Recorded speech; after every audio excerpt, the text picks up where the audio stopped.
I think they deserve the victory, but 6 points in 9 away from home, from a new team. I'm proud of that. It's horrendous at the moment. We hopefully start getting people back. It was great to see Miles Davis get on today. Got to be softly with him in mind, but yeah, we are up against it at the moment. We've just got to keep grinding and trying to pick up as many points as we can until we get bodies back. Oedd e'n frwydr mor anodd I chi heb sut gymaint o chwaraewyr? Oedd, ond yna dio, rhaid I ni. Dim ots os mae pawb yn gadw chwarae, os gynnon ni math heddiw, dim lot o chwarae, rhaid I ni wneud yn ngorau curo. Os da ni eisiau wneud beth da ni eisiau wneud a gael Ewrop, dyna di'r gemau rhaid I ni droi fyny a gael 3 pwyntiau. In terms of the end of the game, you held a mini inquest in the centre circle almost. What did you say to the players there? No, it's just boiling hot, isn't it? If you're in the changing rooms, you're just sweating. So no inquest, no. We won't keep our highs high and our lows low. There was a few things that disappointed me today in terms of application and what I was on about during the week. But I've said don't let that sort of grow into something bigger. We were always going to lose at some point. Is today, and now we've got to go and get 3 points back. And luckily for us, there's a new game on Tuesday against Airbus and local derby, so I'm pretty sure it'll be a feisty encounter, and we look to get them 3 points back from today. Dim ond un tîm oedd ynddi yn yr ail hanner Ryan, a Pen-y-bont oedd y tîm hwnnw. Beth wedwyd hanner amser?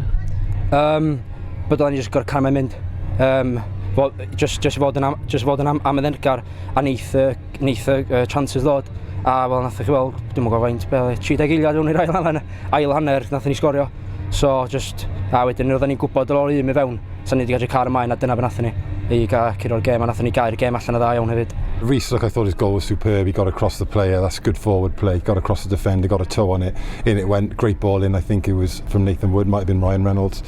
And then, yeah, I got into a space, and it was a great ball in from Nathan Wood. I think the frustrating thing for me today, I think Sam Snaith would have had 2 or 3 today if he'd played. Sam will be back soon, and I won't be. A beth allwch chi ddweud am y chwaraewr reolwr Rhys Griffiths, 42 mlwydd oed, yn troi y cloc yn ôl? O, na, dim troi y cloc yn ôl, o hyd efo fo. Byddech chi ysgol, Griff di Griff, a neith o bod dron i be ma'n neud.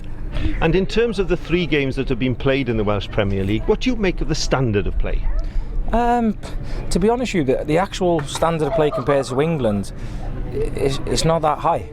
But what you're up against is some very, very talented coaches and managers, and I think with their sort of input on the team, it becomes a very good league to play in. Just the English league is more, there's not much tactics in the English league, but over here, you find yourself in some trouble straight away, and you've got to be quite astute to get yourself out of it.